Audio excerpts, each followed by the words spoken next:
to the Dial of Sports videocast. I'm here with Sam Hansen, Marketing Director for the Fresno Grizzlies. Now, the Fresno Grizzlies are an exciting brand of baseball. It's called Fun Guaranteed, right? That's the kind of vibe about it. What are some of the things you do in order to guarantee that fund? Well, every day we approach it with the intent of creating a unique experience for someone to come down here. We don't look at it as a game. It's more than a game. It's a entertaining show for everyone. So across the board, from our merchandise in our team store to Parker on-field skits to our giveaways to our out-of-the-box theme nights. I mean, we put a lot into that to make sure that you get the most bang for your buck when you make the trip down here to Chachansey Park. When you're talking about the Fresno Grizzlies, you're talking about minor league where it understands that it is kind of embracing the entire kind of culture of a town. How do you embrace that culture, and what do you do to kind of make that vibe? Because you guys are a little isolated here in the Central Valley. Well, we play up some of the things that we are known for here in Central California. One of those things being the agriculture industry, our farm-grown theme, and our farm-grown community effort is a great example of that.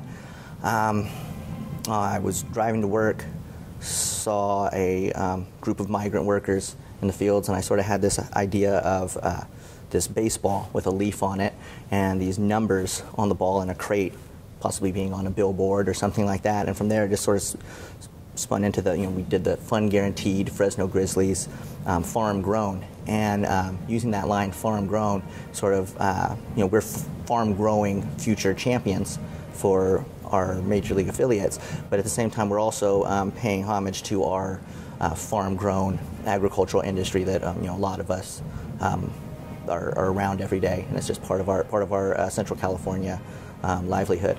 So I guess one of the things that I would ask about is you've had in 5 years to change up some of the things that we've done here. With Fresno, you had a taco truck madness night. Yeah. Kind of explain that and what you did to kind of change it a little bit. Yeah, our taco truck throwdown, we actually started it before the food truck craze. It was something that is quintessentially Central California, and taco trucks were actually invented in the Central Valley. And thought it was a unique idea just to go around and get all of these different taco trucks from all the smaller towns in the area and bring them to one location. Then have people vote on who is the taco truck king of Central California.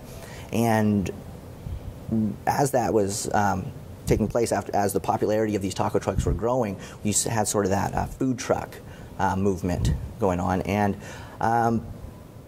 I like the fact that there are more of these food truck options and whatnot, but that wasn't my target at all. My target was something, like I said, that is quintessentially Central Californian, being a taco truck. So I know that other teams have tried to do these food truck roundups, and that's not what our event is about. Our event is about taco trucks and the people who have been here for years, who are going to continue to be here long after this food truck trend is over.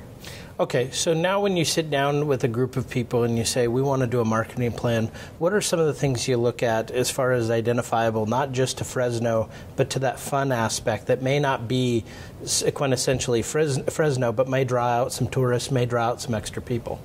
Well, for us, I think we have to do something that is going to compel people to put forth that extra effort to come down here. Like I said, we're in downtown Fresno, and Fresno is sprawled out to the point where they have a lot of other things that they can do in other parts of town. So all the time we're thinking of something that necessarily hasn't been done in other parts of town.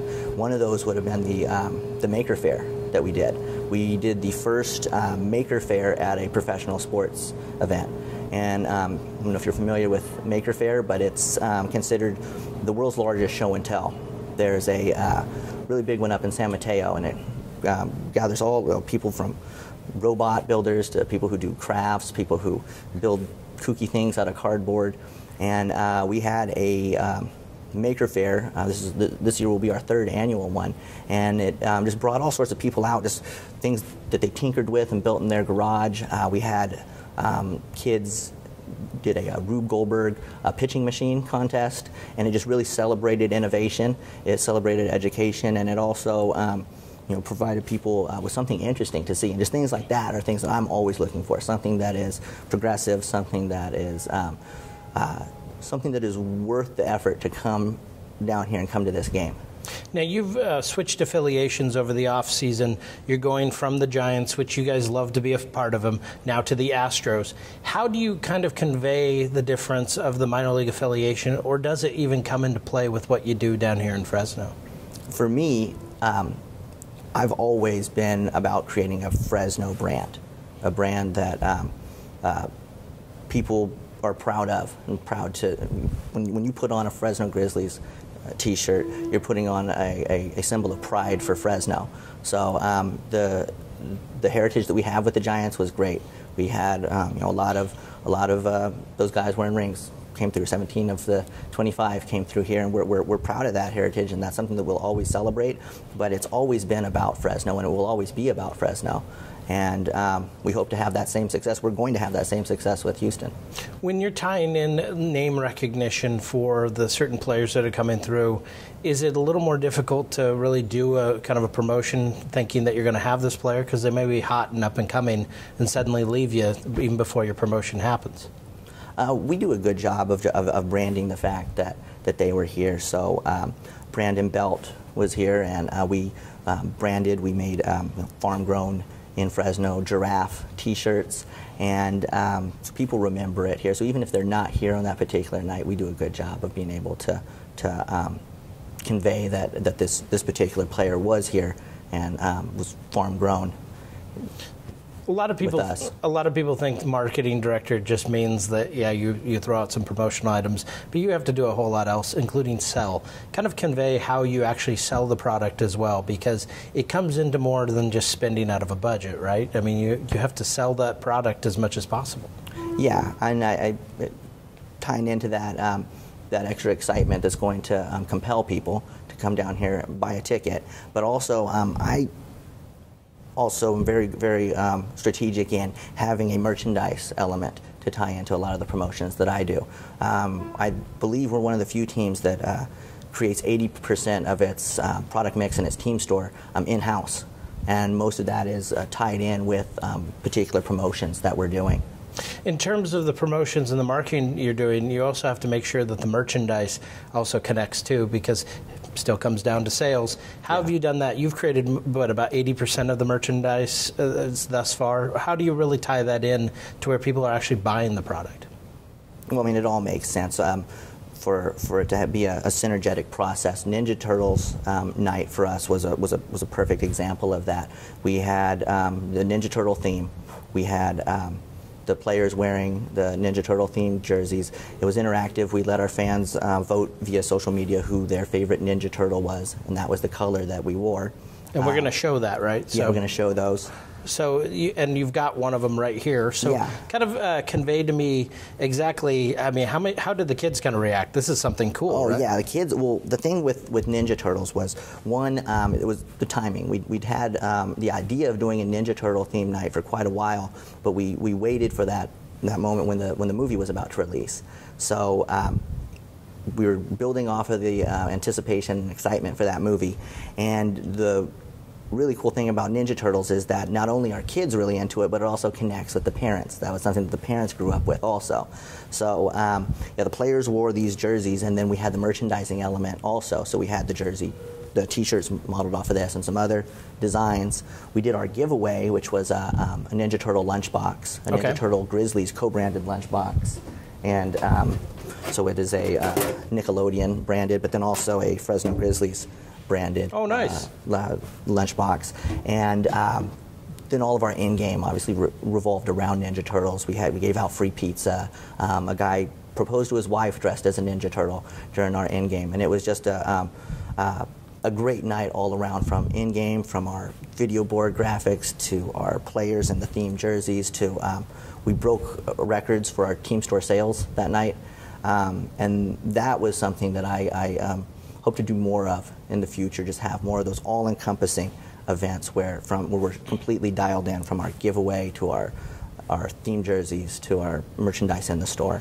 How much does that increase sales and the fact that you do an all-inclusive marketing push? I mean, I got to think that that drives people a lot more than just a theme night that doesn't connect with the bobblehead or doesn't connect with the other thing. Yeah, exactly. When I first got here, that was sort of the old culture. They would just sort of throw those ideas up there. We should have particular heritage night or whatnot, and it just really didn't connect because that's they would just throw the idea out and maybe do some video board graphics or some in-game related things to it, but it wasn't really tying back to the merchandise. There wasn't a really refined giveaway, and when you can have all of that, it's easier to package. It's easier to get media to be interested and help you do free marketing for it. And overall, it's just a better experience, and that's what I'm really trying to sell here. To get back to your thing about what you're selling in marketing, is I'm selling experiences. And so when you have it all encompassing, that is just an all-around better experience. And plus, with the lunchbox, don't these become something that actually advertise, all the way around? Because now kids are looking at it and saying, "Hey, how did you get that at school?" And Yes. it's really becoming something of a Yeah, and it becomes even more of a piece for brand awareness for us with our team store. I've put forth a lot of energy to bring in some brands that were sort of trending and that younger kids were actually buying in stores, and I've done collaborative designs with them. So now our merchandise is actually worn sort of as, I wouldn't go as far as call it fashion, but it's less souvenir and more worn as a symbol of pride. And have you seen your wearables become a marketing effort in itself, whether they be the jerseys that are worn to school, that they become the cool thing? Is that kind of where it actually helps in marketing to have wearables for your promos? Oh, yes, definitely. I guess that's what I was getting to, was the T-shirt market for us is huge. And we have all sorts of Fresno-centric T-shirts. And we did from our Fresno's T-shirt to our 559 T-shirts to our T-shirts have become sort of a symbol of Fresno pride. Okay. So in terms of what T-shirts do we have that, kind of came on, one of them was where you actually turned one into a giraffe and then one into a panda, right? Because you have two distinct players that have gone through the Fresno Grizzlies. Talk about the giraffe first. And so with the giraffe one, so this brand, LRG, this brand Lifted Research Group, it's a pretty big brand. It's carried in Macy's, it's carried in PacSun, worldwide distribution, and it's sort of action sports marketed brand.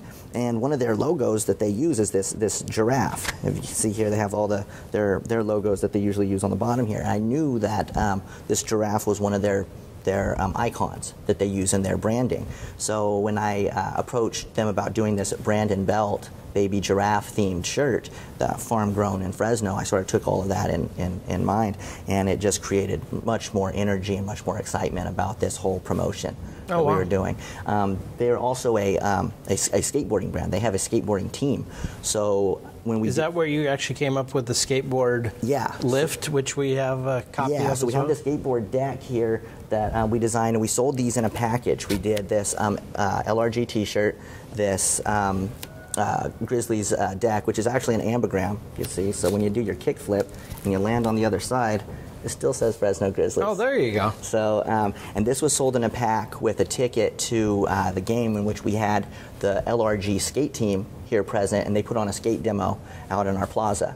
So we had these world-renowned pro skateboarders out there doing a demo at the same time that the game was going on. Oh, wow. So, okay, and then you also had a different T-shirt that you had out, and kind of explain that. Does that go with the Taco Tuesday? Yeah, so this was for our, so we don't do a Taco Tuesday. We do the, we do have taco trucks here, but taco for Fresno, Taco Tuesdays really don't make sense because it's taco every day. It's taco every day in Fresno, and that's part of the magic behind Taco Truck Throwdown, where it's more of a celebration of who is the best taco truck in Central California. And so just having products like this, I see this T-shirt worn all the time, and tacos are becoming a very iconic symbol of Fresno pride also. Okay, so you've got all these wild promotions going on, but here's the question that I've got. You've also got the Fresno Bulldogs. You're a Bulldog yourself, which are the Fresno State. Yeah. You have to compete against them in a way for your marketing dollar. Whether or not they're during the same season, they're still pretty impactful, and whether or not their promotions work and they take people's money that are going there that could be used for you. How do you make sure that you really compete against all of the different things, whether it be the movie theater, whether it be all that stuff? Is it the promotions that make the difference, or what is it? So one of the things that I've found as far as how do you compete with those other events, you don't. You work with them. We do Fresno State theme nights, Claws and Paws. We reach out, we co-brand with them. For the Ninja Turtle movie, we gave away movie tickets. We encourage people to go to movies. But we also, at the same time, brand a Grizzlies experience also. That the bang for your buck that you're going to get here at Chichansi Park is unmatchable in Fresno. Based on all the things that I just described to you, you're not going to get that anywhere else for the price point that we have it at. So now, one question I wanted to ask you about. You've got these bobbleheads. Are bobbleheads the silver bullet? Are they just the answer? Because you know as well as I do, when you've gone to the minor league promo seminar, everyone's talking bobbleheads. Is it going to actually, cost us in this market after a while to where bobbleheads aren't going to be the draw, or are they still just the draw no matter what? I think that at some point it is going to get oversaturated. You can't just throw a bobblehead out there and expect it to sell out and expect people to line up for it. You have to get creative now. You're seeing, the hair, the actual hair on bobbleheads. You're seeing them on scooters, and then so you're actually going to have to expand that market. I think the bobbleheads are going to have to get more creative themselves. You're not just going to be able to mail it in and just put a star player on a bobblehead. I think that it's actually going to have to be.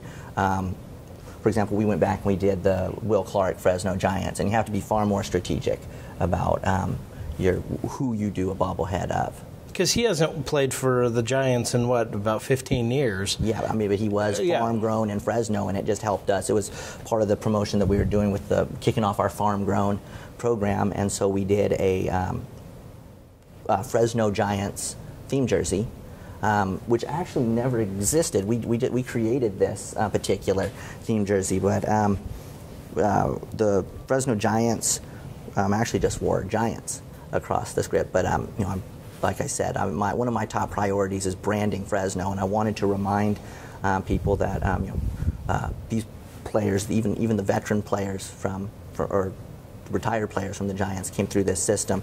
So we did the Fresno Giants theme night, and then we brought back the Will Clark bobblehead for that night. And again, keep going back to this, trying to make it all make sense. It's just not. The bobblehead isn't the complete theme for the night, but it is the overall experience. The fact that we're doing a theme jersey with a giveaway, with merchandise in the store. So how do you translate that, because you've been so indelible with the Giants, to really go into the Astros and be able to take, do your colors necessarily change? No, we're staying the same, because we are the same, and just a different affiliate, and we're really excited about our new affiliation with Houston. They have a great farm system, and we obviously love our heritage with the Giants. They provided us with a lot of great legendary players, and it's just now we just celebrate that all as a whole. We were the Fresno Cardinals. We were the Fresno Raisin Eaters at one point. So we're the Raisin Eaters. That would have been a heck of a marketing effort. Yeah. Oh, well, you might see something in 2015 to celebrate that. So. But okay. So now, when you're looking at history and you're looking at possibly the Raisin Eaters or whatever, what are some of the things that you can pull from that actually can create a better promo night? Because you can't just say, "Hey, we're the Raisin Eaters for the night." Do you really have to go through every little bit of history with the Raisin Eaters?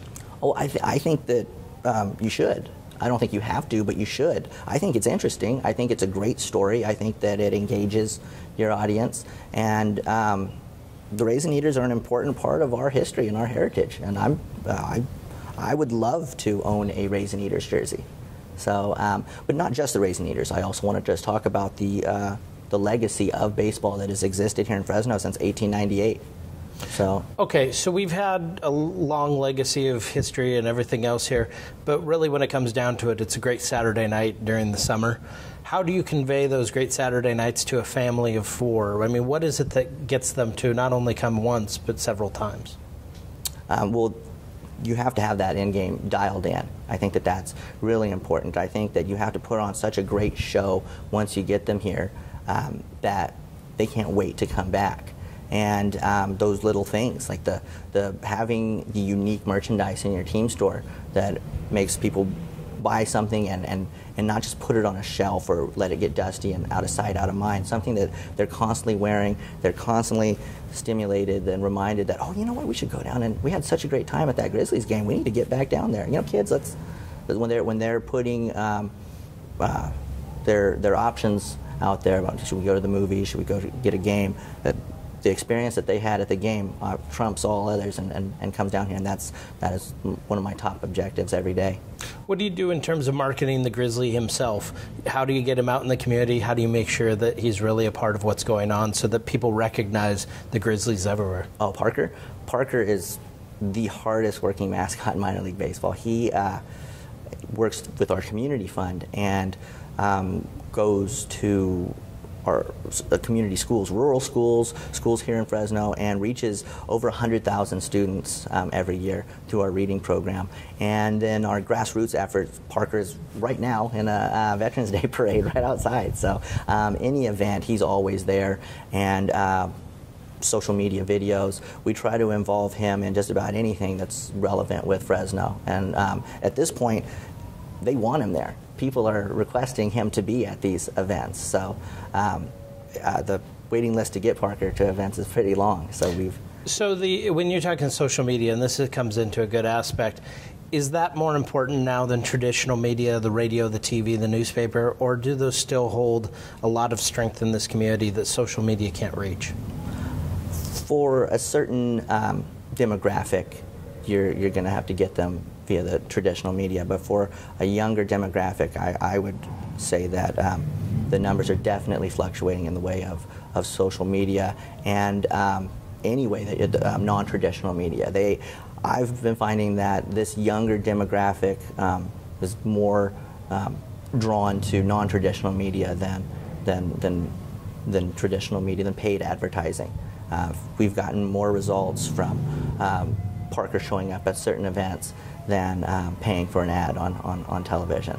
Now, translate that to, would you pay for an ad on Facebook? Are those things that are actually viable? Because you see a lot of people that will pay for the ad on TV and reluctantly not pay for the ad on social media. Is social media to the point to where you have to pay for some of the advertising on it?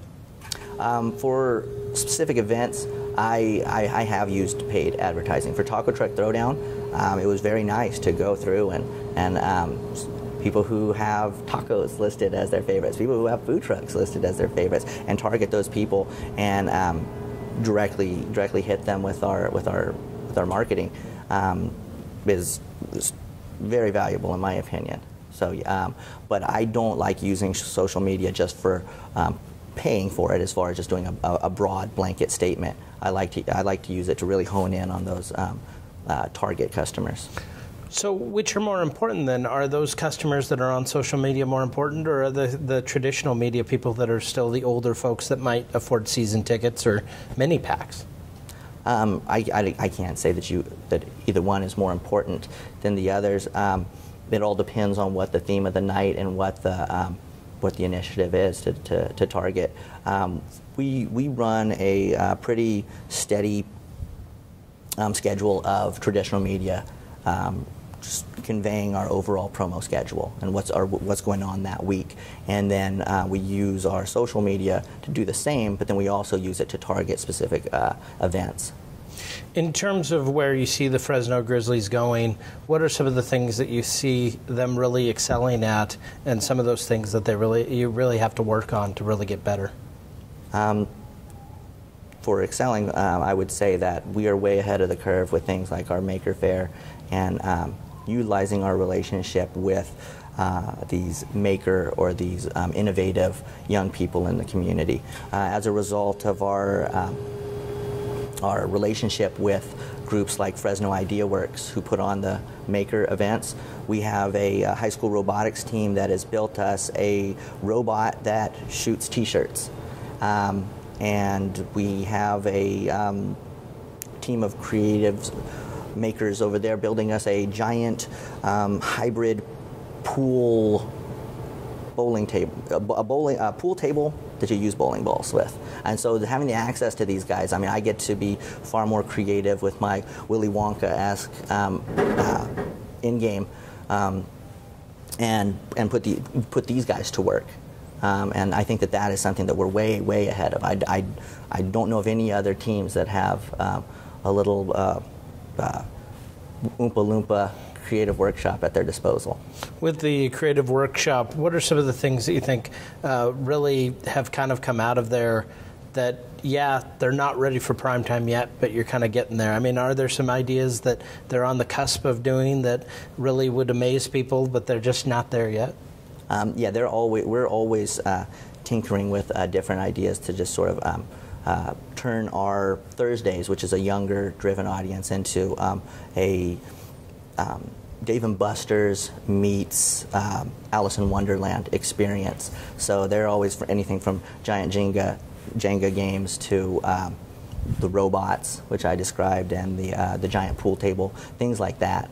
Like I said, I want this to be more than a baseball game. That this is going to be an experience. When you walk through the doors at Chachansey Park, you're going to every night be amazed by something that you've not seen before. What about the Monday and Tuesday nights? Are the Wednesday nights, those types of nights, still going to always kill us? Or is there a cure-all for that? Is there something to make sure that when we do have those games, that possibly away games, that we have the ability to at least get a decent crowd for, if not sell out? Again, it's all about placement. I think that it's about having the right theme or even having the right promo for that thing. I mean, if you can build the right package for a Monday or a Tuesday, I think that anything is possible. Well, thank you very much, Sam Hansen, Director of Marketing for the Fresno Grizzlies. I'm Troy Kirby for the Dow of Sports Videocast. Thank you for joining us.